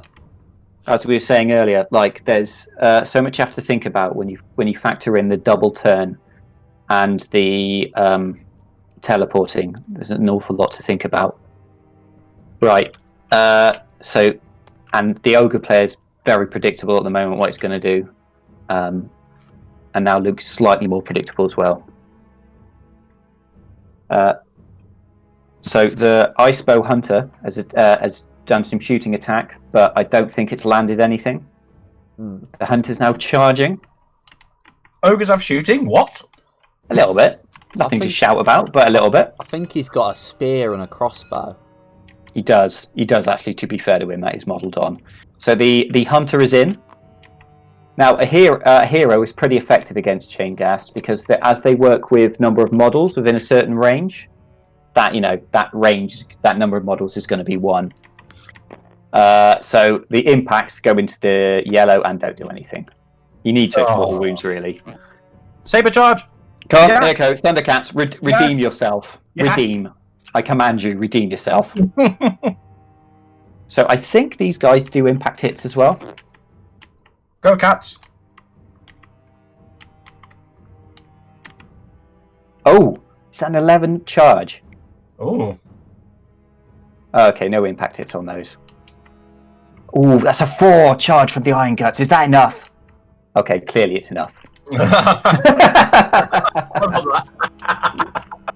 It's whether it's enough to get into that. I was trying to create tension there, but obviously 4's enough. But with the 3-inch part, again, I don't want to measure and draw I don't think he's in range to stop that teleport from going. He's got to be within 6. I think he is. But again, without measuring it myself, I wouldn't know. I think if he'd have got a big, I think Liam's right. I think if he'd have got a bigger charge, he would have definitely been able to. But now it looks a bit precarious, right? Yeah. It's going to be interesting. What did the Frostlord roll for a retreat? He rolled a 4 for a retreat. So yeah, wow. So he didn't get that objective. Like, so that Frostlord is doing nothing. Absolutely nothing. He may as well stayed in combat, to be honest, and just died with a little bit of dignity. The only problem I see with this is putting the Frost Sabers in as well, is that it's giving Luke more attacks. It is, yeah. But yeah, it does. But he needs the bodies. I don't think you get... Do you get 2 models for the Icebrow Hunter? I think, Does it count as 2? I think you might do. So he's got 4 models on there at the moment, so he only needs to kill 1. And he's got the objective back. Which is hugely impactful. One thing he's forgotten about as well is the Frost Sabers down in the... Is it the bottom left? Yeah. Is he just kind of hoping that they're not noticed? Are they stealth sabers? They're just hiding in a bush. They're hiding in the Yeah. park. There's a couple of cats just stood still. Like the guy from Avengers, you know, moving that slowly that he's invisible. Is that a thing? The Drax cat. That sounds like the worst superpower ever. Oh, he's great. Have you not seen the Avengers? Yeah, of course I have. What, someone that moves so slowly? Oh, guys in the comments, come on, you've got to give Mark some jip for this. This is unreal. Liam, you know what I'm talking about, right? I've seen the Avengers backwards. So I don't remember a character that can move his superpower is moving super slowly. No, it's just Drax being really creepy and staring at Star Oh, Wars. no, you're right. Yes, I do remember that. Okay, yeah, all right, you got it. Mark, you do know this is immortalized on YouTube now, forever. No, it isn't. The exact opposite of the Flash. So, I think what we've seen here, which isn't great, is the Frost Saber predictably dying to the chain. No. I don't think they should have got him into I don't know what he could have done. He needed to charge to get in, that's the problem. He's basically, the hunter's going to need to do some pretty heavy lifting here, and I've got no idea what his attack profile is like. He is an ogre, so you'd hope it'd be alright. Let's have a look, if I can quickly look it up. So are we saying here that out of 16 Frost Sabers, they've only killed 3 ghosts? Are we saying that? You sound surprised on that. Oh wait, didn't he bring 3 back as well? So they've actually killed none. Killed minus 3. It looks like he has managed to kill 1. I don't think that's enough though. I think he needs to kill 2 based upon the fact that Frost Saber is still there. I think he also should have attacked the same one that the Frost Saber is going to attack. Yeah, that's true. Just get it. Like when you're playing against this MSU Nighthaunt army, you don't want to split attacks up. Just kill 1 and kill it dead. It stops moving. Oh, doing that's allowed. The chain rasps are moving first. You see, that is probably an ups moment from Dennis there. Yeah. Because he's not going to be able to pile in within 3 of the general, which means the general's going to be able to teleport. Yeah, this is going really badly now. This isn't great. But I would say, at the beginning, we said going first was a mistake. I'm not sure we are. I think we might have been wrong there.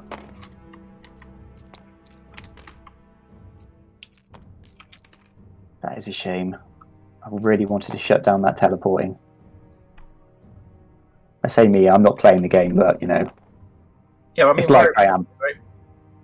Realistically, though, he can't really teleport to anywhere of significance because there's heroes on both of the objectives that are on the ogre side of the board, and the ones that he already owns, like, he doesn't need the extra. There's a good point there. The Icebrow, the one with the Icebrow Hunter, kind of needs support, you could say, just for numbers. Because that Frost Saber only counts as 1, I believe, because it's not an ogre model. So I believe it's 3 all there.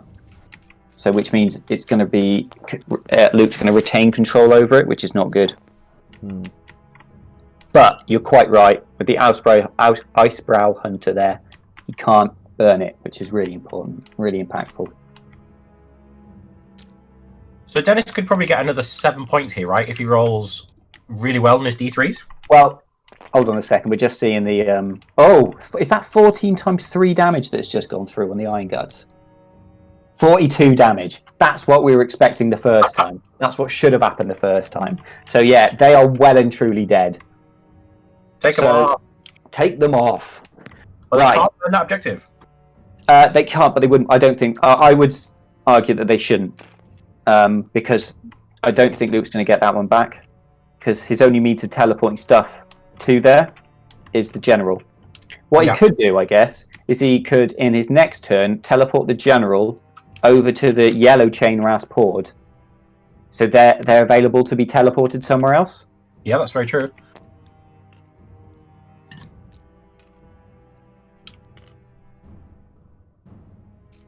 So the yellow the yellow chain gas is attacking the hunter, and I imagine just tickling it at this point. Oh, it goes through, because of course it does. Just rattles the chain. He's tickled it quite hard. So I think we still got this Frost Saber to go. Now, we've been slagging Frost Sabers off a lot this game so far, because quite frankly, they deserve it. But this guy could redeem it all. If he goes absolutely nuts and kills one chain ghast, that means Dennis gets this objective back, which changes everything. Really does change everything. We need that Thundercat power to come in handy now. Well, it's been lacking all game, let's be fair. Another Frost Saber died. So the lone Frost Saber has died.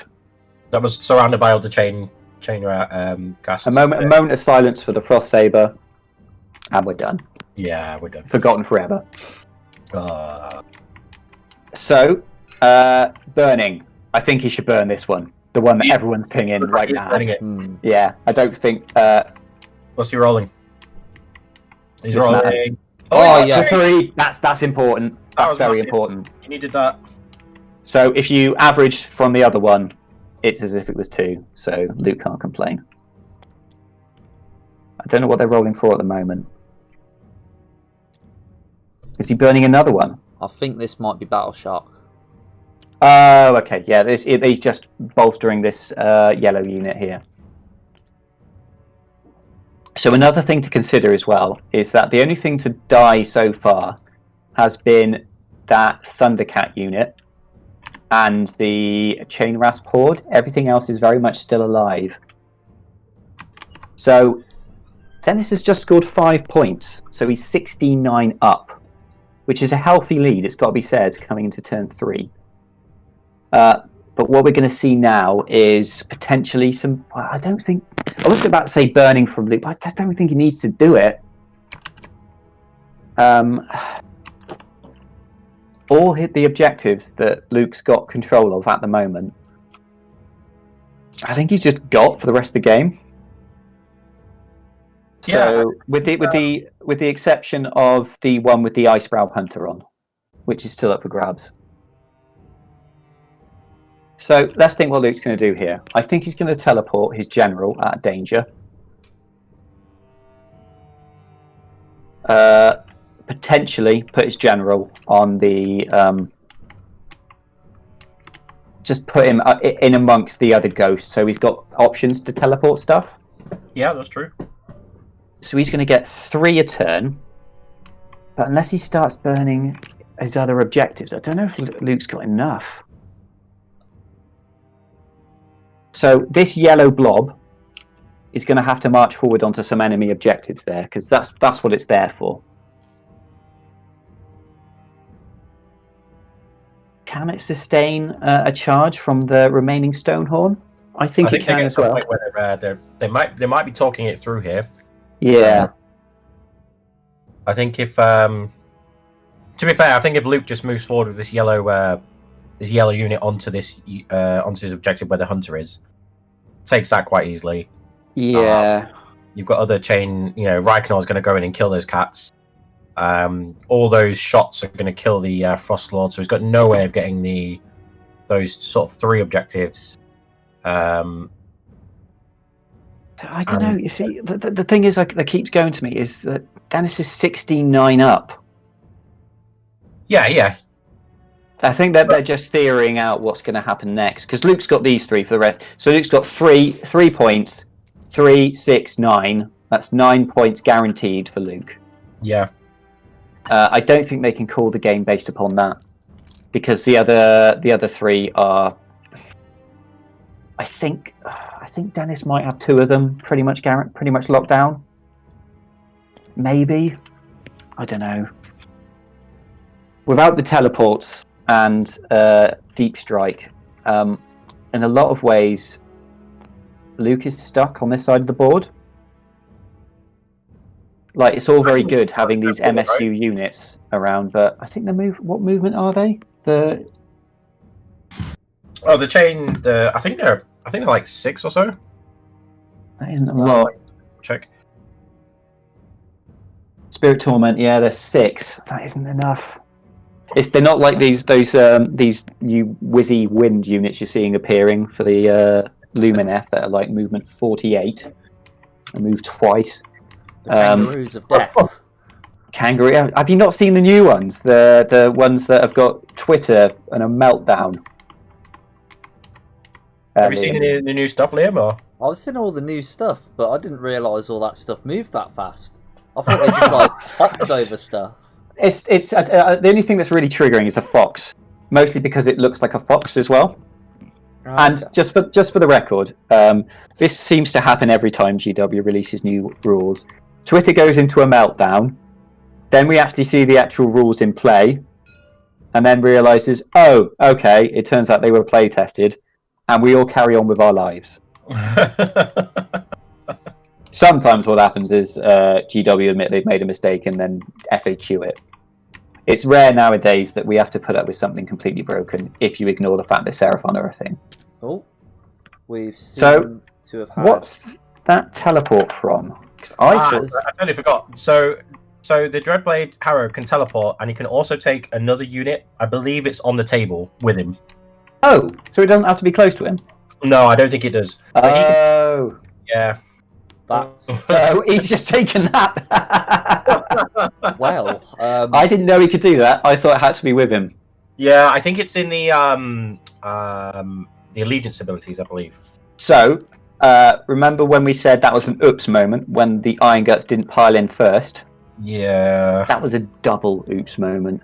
Yeah. That was maybe even a triple oops moment there. That may be a get. We're seeing here inside information here from WGO. Jack is adding some Kangaroos of Death to his army, so it looks like we might see those on the battle report sometime soon, hopefully. Oh no! Oh no! Oh no! What's up, Liam? Don't you want to play against them? I don't like playing against kangaroos. I'm more of a pig guy. I love the Magor Grunters. Oh no! Faster than now. It's not fair. It's not fair. Also, Jack made 3,000 points worth of Lumineth Realm Lords. Wow. That is a lot of white, Jack.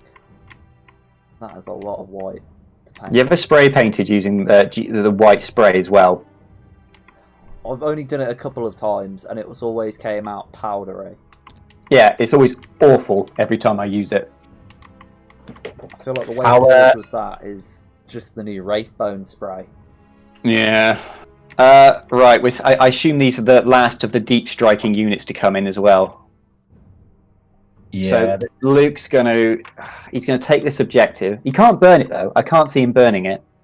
No, he can't burn it, but he can potentially take every single objective apart from the Iron Guts one here. Yeah.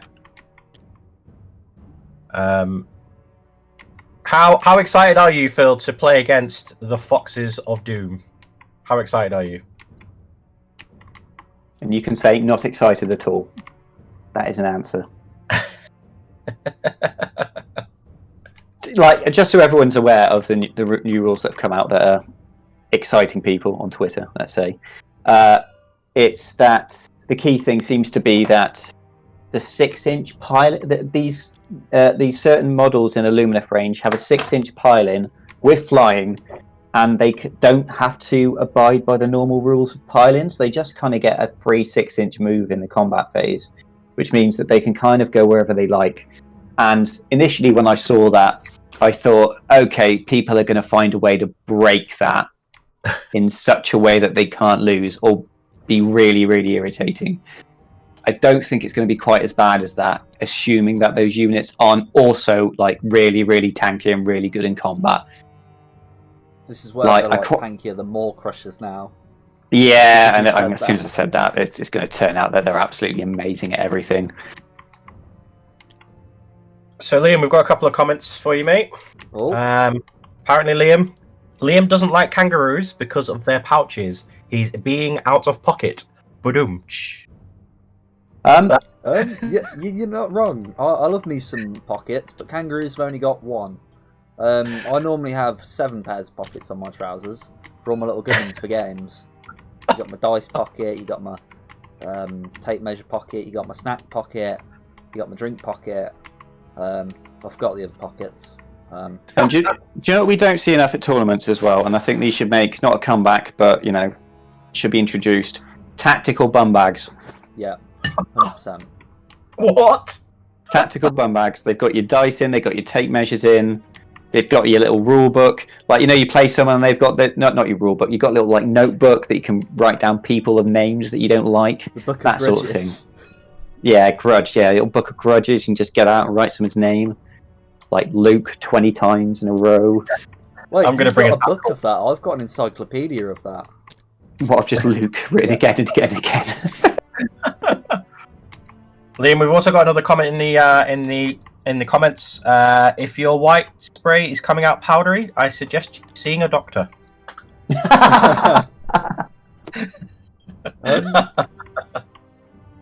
How do you feel about that, Liam? To be fair, pockets, Joe. Most doctors are off put by me, so they just kick me out anyway. I'm like an orc in that regard. I just believe that I'm fine. I'm fine. I think that's a man thing. I love how we've just completely distracted from the game because it's pretty much over here, right? I didn't realise Luke had all that teleporting left. So as soon as he gets the double, I think Dennis is dead. Yeah. Just purely because he's got every objective apart from the Iron Guts one now, and the Iron Guts one pretty stationary. So it'll literally just be down to these last 2 objectives in the back ogre corner, because these ones over here, the Nighthaunt one on their side and the 2 ogre ones, you can't get to with the ogres. So we've got 2 turns left at the moment for the Iron Guts here. I'm just thinking for them. The first turn is going to be them running somewhere, and the second turn is them hopefully charging somewhere. Is that going to be enough? And to achieve what is the question as well. So this Stonehorn has done absolutely nothing all game, right?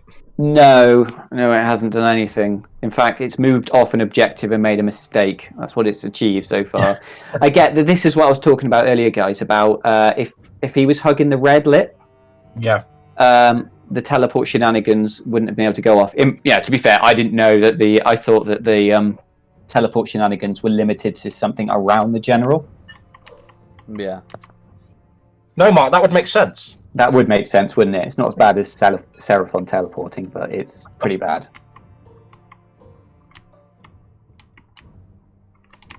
Oh, that's a lot of dice. What unit's this rolling for? I imagine it's all the chain ghasts rolling into the Frost Lord. Yeah, I know it's into the Hunter, rather. Oh, no. So 14 of hit, 11 of... Oh, yeah, it's gone. Oh, no. Yeah, it's gone. As soon as this, I think this might be curtains for the ogres, and I think it came down to a few key mistakes, like really, really tiny mistakes with positioning. I think he needed to pile in first with the Iron Guts, stop that teleport, and he also needed to not move the Frostlord off the red rim. I think another big mistake was sending the Iron Guts down to the opposite end of the board of the. I don't know, because he needed to be on the offensive a little bit. Maybe he should have sent the Frostlord instead. Yeah. But the Iron Guts have been a hell of a lot more effective at taking down the Ghosts than the other Frostlord, which I had until this point forgotten was even alive. He's just left on 1 wound. He's just chilling at the back. And he's like a so little threat that they're just leaving him there. Have some dignity, at least kill him. I really hope Kurdos just goes over there and bonks him with a stick. I think that's what's happening, because they're in combat, aren't they? Yeah, Kurdos is definitely going to take that off. I was just thinking. I mean, because surely if the Ogre player would have sent the Frostlords and the Iron Guts over towards Luke's castle, it would have given Luke more of a thought as to, does he go for the objectives or does he have to deal with all this coming towards him, right? Yeah, and he never really had to, did he? It was just that the Frostlord came over to him and got stuck, which is often what happens against this list. You get stuck on it. I mean, the Frostlord isn't going to kill, the whole of Luke's army, is it? One Frostlord? Probably not. There you go. The Frostlord's gone. Oh. Rip.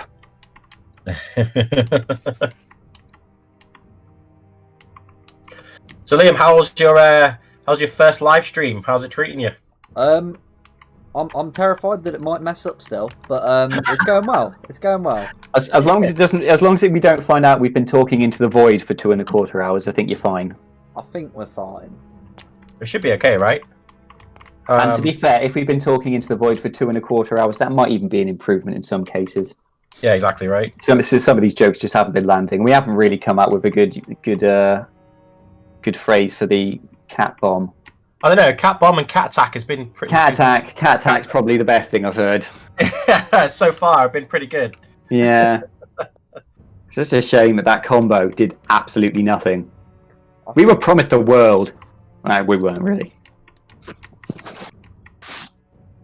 Oh, we've seen the Frostsaber kill. Frostsaber has killed the Chain Rasp. Oh my god! I think he's just slowly moving. No, he hasn't. He's just moving it. He's just piling it with it. He's built up hope, and oh no. So no, it did. It killed a ghost. Yes, go Frostsaber. So Do it.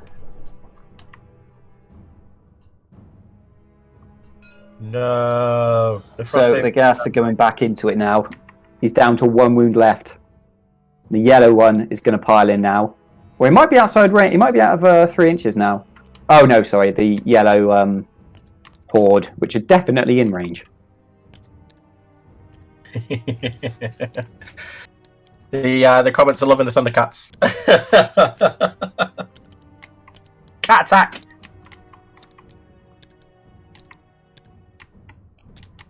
So all we're going to see here is some of the Iron Guts left, basically, at the end of on their own. And this is the problem with Death Stars generally. Not I'm saying this particular unit is a Death Star, even though it kind of is. So a Death Star list would be an example of that. Would be Luke's Knights of the Empty Throne list, where we put 3 units of 3 lots of 3 Varangard in 1 unit, which costs about like 800 and something points. When you invest so much into 1 unit, it's known as a Death Star, because basically it goes around the board beating everything up, and you may think, oh, how on earth can I possibly overcome that? And the reality is it can only be in 1 place at 1 time. And when you're playing a game of objectives, you've just got to play around that. They can only usually score 1 at 1 time. Oh no, the last Frostsaber has just died. No, the so kitty. If you're going to take anything away from this, guys, is don't buy Frostsabers. but you can say like Phil said in the chat, Thundercats ho! You can do that while you're charging them. Like, come on. So I think this is the roll for turn 4. Yeah. Here we go. Yeah, priority. This is priority. This is probably going to be Luke is red and Dennis is blue. So I think this is going to be curtains for Dennis. I don't think that's going to be curtains for Dennis. I think that's going to be it. We'll double check though. I imagine. Yeah, he can't really come back from this. Yeah, this is. At some point as well, he can just start burning all the objectives. Yeah. And we just want to say a big well done to John as well, our table boss. Yeah, it's been massively appreciated. He's been like a good table boss. They're just constantly typing stuff, even if nothing's happening. And John's been brilliant at it. He's just been typing away. Yeah, they're mapping it out now. Yeah, they're mapping it out now, and I think Luke is gonna win. And just see if they just want to come in. We're just going to update the scoreboard here. Is it 14-16? Yep. Yep. And it looks like have they called it? Have they?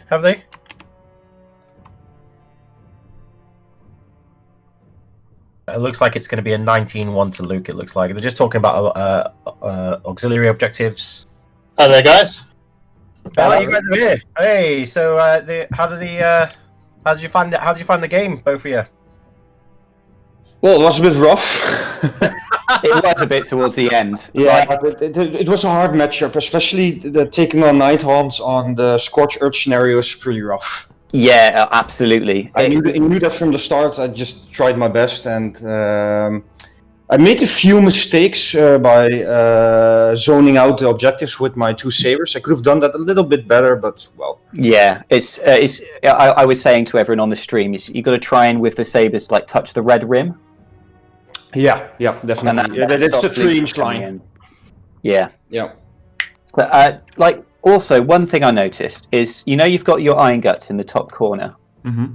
If you'd have piled them in at first, would you have been able to get within 3 inches of the general? No, I don't think so. Oh, okay. Because I think that shuts down the teleport. Yeah, that might have been a big swing. Yeah. What I was saying, the problem with the, I should have screened a bit better with the sabers, with the 2 saber units. Yeah. That should have took Luke an extra turn to get points. Yeah. I think. You would have scored like a turn after that. You would have scored your points and not in the turn you charged. That was the big problem. It's very hard because just being able to teleport at any time with CP. I mean, Kurdos stealing the CPs was yeah. That was huge. Yeah. I did it twice in a row. So two more questions for Dennis. Do you have a name for that 10 unit of cats that you buff up? Because we were trying to think of one the entire time. And I just called my Frost Saber Bomb. Frost Saber Bomb. Pretty close. Like cat bomb. The Saber Bomb did 3 wounds. I couldn't believe it. I was it's the most incredible explosion ever. That's like 3 wounds. And then those 3 guys come back as well just to rub it in. Yeah. That was just awful. It was all Luke's fault, in my opinion. John, the table guy who's with us now as well, noted that it was 1 CP per dead ghost. Yeah, that's probably it. Yeah. We were hyping that up as well. We were like, "Yes, this is going to be great. This is going to come on and just rinse that entire unit." It's killed 3. It's killed 3 ghosts. Yeah. The -1 to wound spell is In the hit on force, so they struggle with armies that give a lot of minuses to hit as well. But I can see that really kicking off if you got like loads and loads of CP. Yeah, I can see that really. Normally, I try to use them turn 3, and then they will probably have like 80 or 90 attacks for a unit of 10, and then they can kill almost anything in the game. But the problem is, I couldn't wait any longer. Bringing them in. That was the main problem. It is just a tough matchup for me against an army with kind of bodies the Nighthaunt have. So I just have to play it really aggressive or just play it really defensive, and I made my choice to go aggressive. Well, was there any thought or consideration about controversially, and we were talking about it out here, but was there any thought or consideration of keeping the 10 sabers on the board to start with? That might have been an option, yeah. Yeah. That's actually That was Fabian's idea. I don't think you should have took the personally. turn and pushed at me as well, you Stonehorns. Yeah. Because then I know you couldn't tell, but you did win the turn roll. You would have got the double, and you would have been in me, causing big problems. Yeah. But that's what this list does. It wants the opponent to say, "Well, you go first," and then it just goes at you, and it's so hard to shift because all the ethereal saves, all the little MSU units, and sometimes those 2-man chain gas units just tank the world. They're just my first turn, it was actually a pretty hard choice for me because I could just place the Frostlord on my home objective and not go anywhere and just try to stay there as long as possible.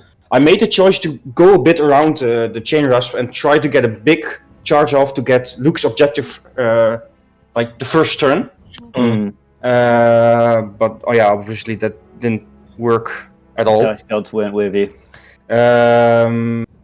But then again, if I would have stayed on my objective, Luke would have gotten the objective anyway because he got more models than me, only counting as 10.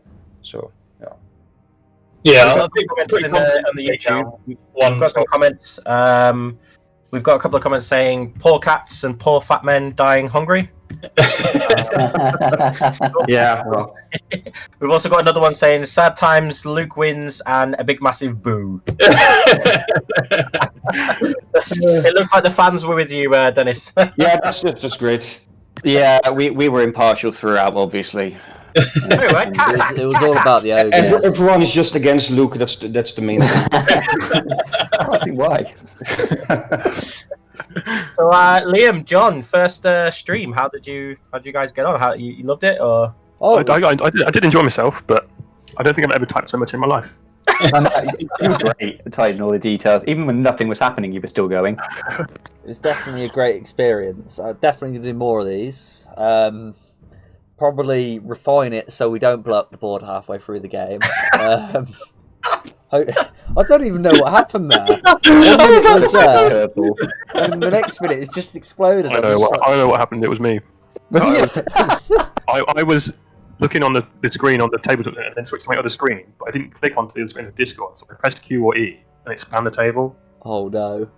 Well, actually, there was my first live stream game, and I was like, "Oh, is this normal on the live stream? Just flipping over the table?" Yeah, we like to throw it in for a bit of spice. Yeah. You should have warned me, though. Well, is you guys got any more questions or anything you guys like to say? No, I had a really good time. Luke is a great opponent, I have to say. It was a pretty good game. I really enjoyed playing on a live stream for the first time, so thank you guys. Yeah, I'd like to say the same.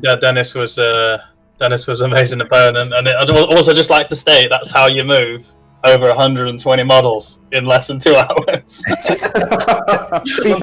You did play that really well, really quickly as well. I thought it was going to be like, I thought it was going to be awful to watch, but no, you did that really quickly and really well. Yeah, very well. Cheers, guys. Yeah, it was nice. Yeah, I know. Thanks for the game. And no problem at all. And, thanks for having me on the live stream. Anytime at all. And guys at home, don't forget to like and subscribe, and make sure you look out for the Lumineth battle report that Phil's talking about, right? With the kangaroos of doom. So it looks like Jack's got a good amount of points of Lumineth Realm Lords to be looking forward to. So I'm pretty intrigued about who's going to win that between Phil and Jack. So we'll see. Cheers all. We'll catch you next time, and don't forget to like, subscribe, join Patreon to help us out, and thank everybody for having here. See you guys later. Bye. Bye. See you later. Thank you. Bye.